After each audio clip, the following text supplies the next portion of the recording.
Sabe, tem um elemento que provavelmente está no bolso de muita gente agora mesmo, mas que tem uma jornada da medicina até a tecnologia, que é, sério, uma das mais surpreendentes da ciência.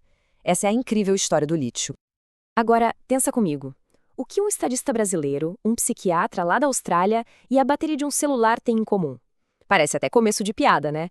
Mas a resposta é o nosso protagonista aqui, o lítio. E essa conexão, ela revela como um único e simples elemento conseguiu mudar o mundo de jeitos que ninguém podia imaginar. Então, vamos para o básico primeiro. O lítio, na tabela periódica, é o número 3, um dos elementos mais simples que existem. Mas o que o torna tão especial é que ele é o metal sólido mais leve de todos.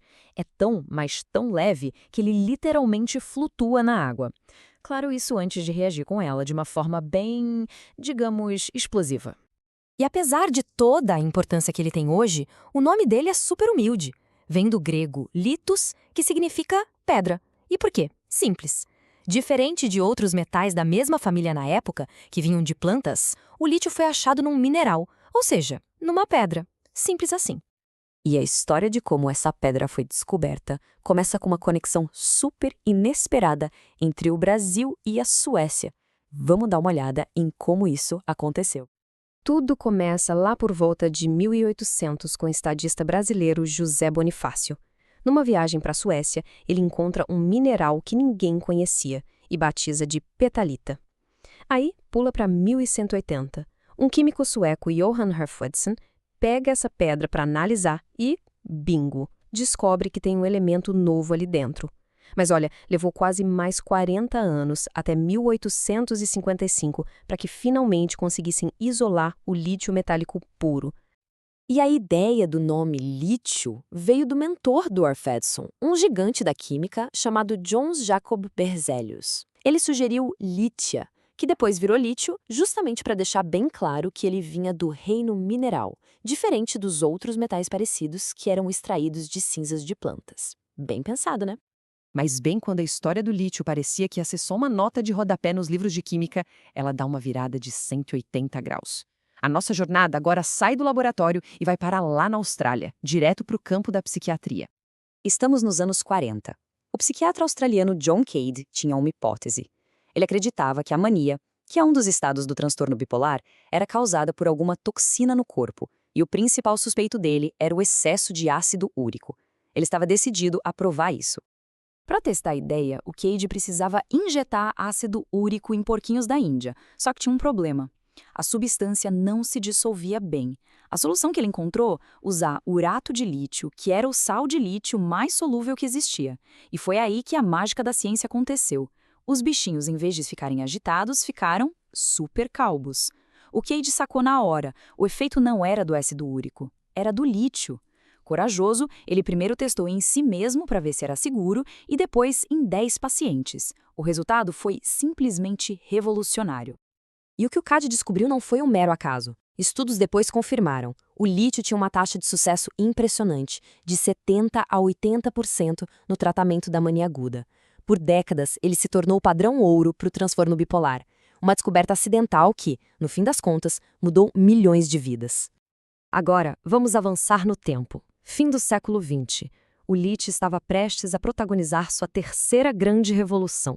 Só que dessa vez não seria na química nem na medicina, mas sim na tecnologia que define o nosso dia a dia. Bem-vindos à era do ouro branco. Tá, mas por que o lítio virou o rei das baterias? A resposta está numa combinação de qualidades que só ele tem. Por ser o metal mais leve e ter um potencial eletroquímico enorme, ele consegue guardar uma quantidade absurda de energia num espaço minúsculo e super leve. É basicamente o ingrediente secreto que tornou possível a revolução dos celulares, notebooks e, claro, dos carros elétricos.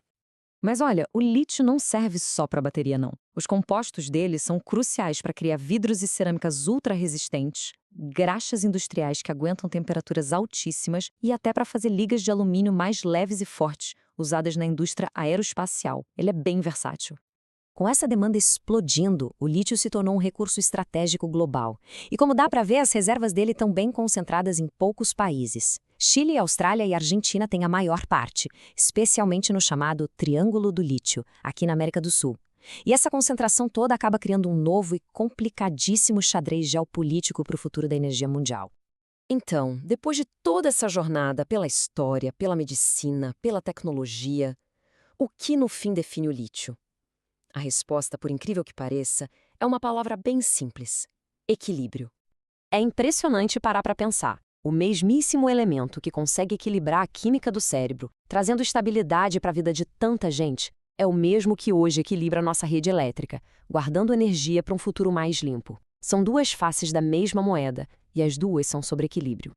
Essa jornada do lítio é um lembrete fascinante de como a ciência é cheia de surpresas, né? Tudo começou com uma pedra, achada por um brasileiro na Suécia, passou por um acidente de sorte num laboratório na Austrália, e hoje virou o coração que pulsa dentro da nossa era digital. E tudo isso nos leva a uma pergunta fundamental para o futuro. O lítio resolveu grandes problemas, tanto na saúde mental quanto na energia. Mas a extração dele cria novos desafios, ambientais e sociais. A questão é, como a gente pode garantir que essa corrida pelo ouro branco seja sustentável e justa, tanto para o planeta quanto para as pessoas que vivem em cima dessas reservas? Esse é o próximo grande desafio de equilíbrio que a gente precisa resolver.